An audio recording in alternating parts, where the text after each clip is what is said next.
As he said, I've just concluded. Yeah, I've just concluded a meeting with His Excellency, our leader, the President of the Federal Republic of Nigeria, on some ongoing programs in the Ministry of Education. The most important of which is, first on the list, and the most current is the National Stakeholders Conference we're having tomorrow, 19th of October. That will be to discuss a roadmap for the entire education sector, which the ministry set up a committee for shortly after we were inaugurated sometime in August. And we felt it was important for us to have a better trajectory, a very good framework for delivering on the mandate of education in Nigeria, right from basic education to the tertiary level. And that discussion conference will hold tomorrow, 19th. And then thereafter, it is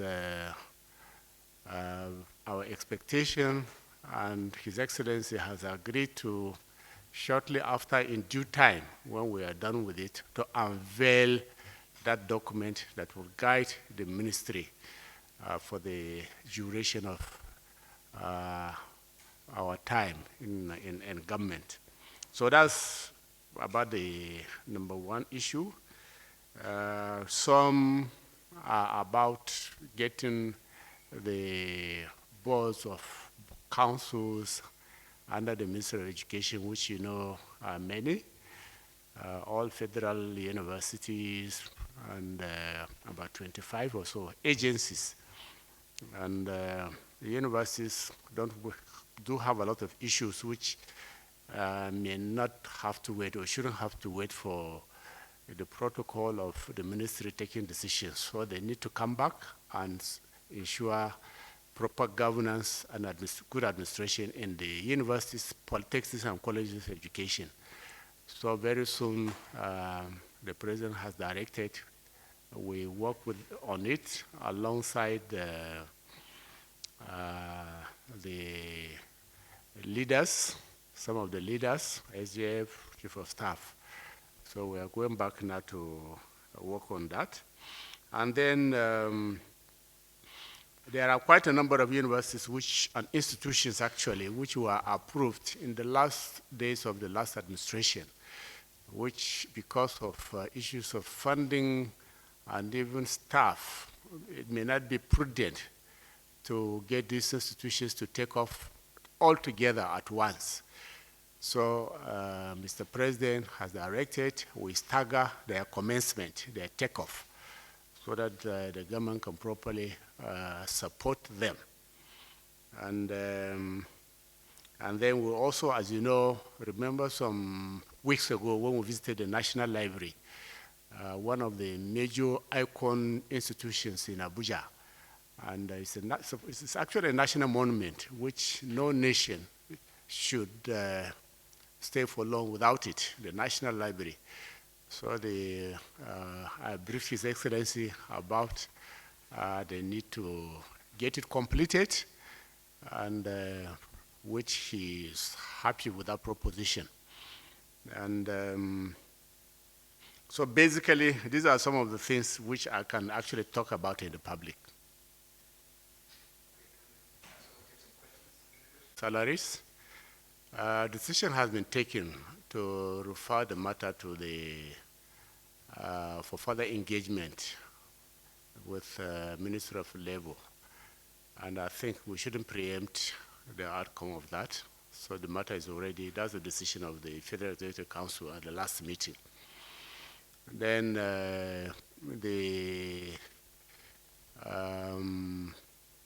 what are those other?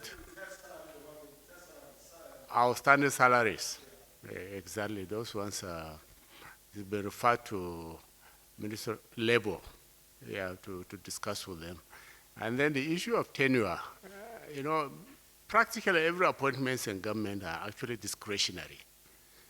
And when governments come in, they come with their own vision of what to do, to implement mandates of government. So usually they want to go with people who share their vision. So that's just the framework for that.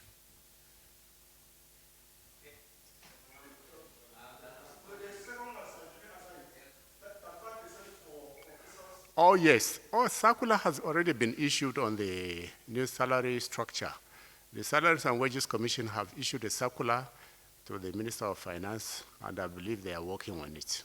So that's already settled. Thank you. I don't have, there are very many, probably about a dozen of them, if not more, about a dozen or 14. That's the number.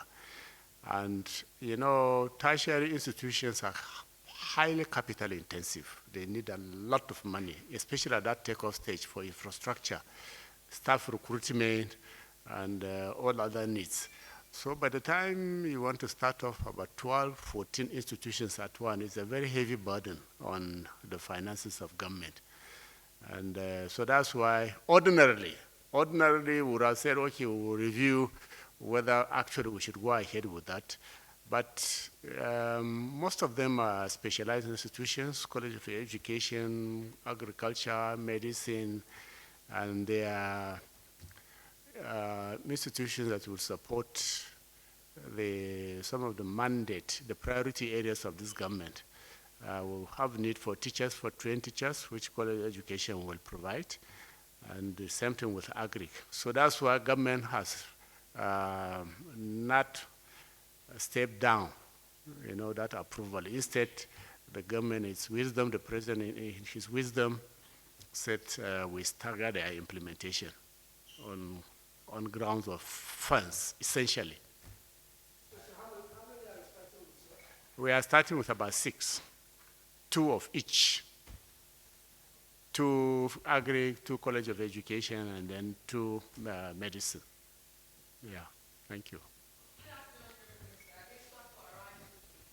Well, thank you. On the number, I believe most of those universities you mentioned, the 37 you mentioned, are private. Now, private institutions are investments of the proprietors who set them up. So government cannot stop them from doing that. So it's not going to scale down on anything.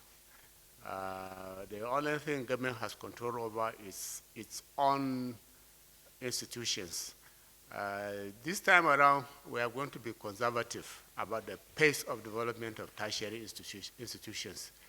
The priority of this government is going to be on institutions that provide skill, that enable its graduates to stand on their own. And so that's the direction we are moving at the moment. Then on the issue of, which one? Financial autonomy. Well, this is still an ongoing conversation because it's, the funds are simply not there. And in any case, the whole world, funding of institutions, a combination of parents, students, government, and other stakeholders. It's never government alone. And so we will continue with the conversation. That's just where we are at the moment. Well, the issue of cost is ongoing. We are reviewing what it will take, to get the project completed. We are on it. That's where we are at the moment. And this is a issue of cost. It's a matter between the consultants, the contractor, and eventually the BPP that will give the final clearance. But we are on it. It's a terribly important project that we as a nation must complete. That's where we are. What was it again? Oh, okay, yeah, the issue of states not accessing their own part of the funds is something of a big worry to us too.